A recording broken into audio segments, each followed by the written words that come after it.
A lot of agents out there tell their clients to wait until after the Super Bowl or until March or April to list their homes and get them on the market for sale. I want you to watch episode 42 of Tom's Take now to see the 5 key reasons that you shouldn't be taking that advice and you should be looking at real market data to make those decisions.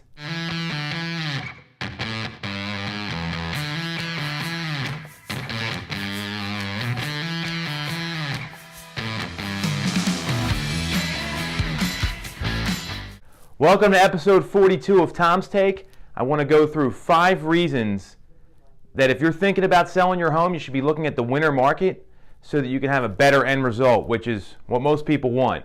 So first off, let's look at the actual numbers. There is all this rhetoric out there from agents and from consumers that nothing sells in January, December, or February. So last year in December, in our marketplace in the greater Philadelphia area, there was 2,311 homes that sold. In January, there were 2,900 homes that sold. So very clearly, there's a lot of property selling in December and January. It's just not true what you're hearing from other people. If you look at February's numbers last year, there's 3,664 homes that sold. So obviously a bigger number, which happens because there's more homes on the market. You're still looking at just under 74% of the homes that sold in February sold in January. So these are big numbers here, and there's properties that are very clearly selling. Secondly, buyer demand is still elevated. There's a statistic out there from the National Association of Realtors. It's called the Buyer Traffic Index, where they rate buyer demand based on this time last year, and they rate it on a scale from 1 to 100. Val, I'm going to ask you to put the chart up here that we have for the entire country. Right now, you'll see that they have some color-coded demand levels here. If you look in the Northeast, specifically Pennsylvania, where we work, the demand is labeled as strong. The national average right now is 60 out of 100, meaning that it's stronger than where it was last year. So buyer demand is still out there, and it's still very strong. The third reason is that inventory is still low.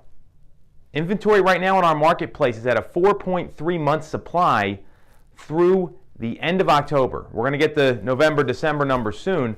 That's only gone down further. 6 months is kind of the part of the market or the absorption rate that we see where it's considered a fair market for buyers and sellers. 4.3 months shows that it very clearly favors sellers in this current market climate. What that means is it would take 4.3 months for all the existing homes to go under contract if nothing new became available.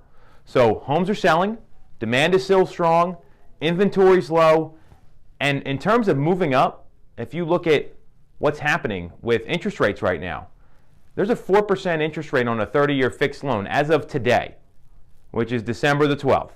So knowing that's the case, you're getting a 4% loan on a 30-year fixed.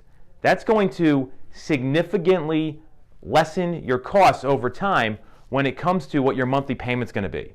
So there's some real opportunities there. And we've also talked about in past episodes of Tom's Take, what's happening with homes priced above 650, where that's only about 11.1% of our market right now. So if you're thinking about moving up, there's a real opportunity to do that because inventory is going to be a little higher in those segments of the market, number one. And secondly, you're getting a lower rate. So it's going to save you money long term. And if that's your 20-year property, that's 20 years of savings. So really think about that and digest it. And lastly, the best reason to make any move is because you want to move on with your life. Most people move because they're getting married. Unfortunately, divorce, death in the family, your family's getting bigger, your kids are out of the house. There's all these exciting reasons to move or life changes that happen. Why stay in a place where you don't want to be? And that's the fundamental reason to put your house on the market, more than any of the other statistics or how great I tell you it is to sell a property right now. This is about you, the consumer, and what's going to be best for you. So when you hear all these agents out there saying, wait until after the Super Bowl, wait until the spring, ask them what data they have backing it up so that you can see if they're just telling you something because they thought that was always the case, or if they really understand the market and how it's going to benefit you, the consumer, especially if you're thinking about selling your biggest asset. If you got any questions, comment below, ping us on social, and always, if there's something you want to see us cover in a future episode, let us know. Thanks so much for watching. I'll catch you next week.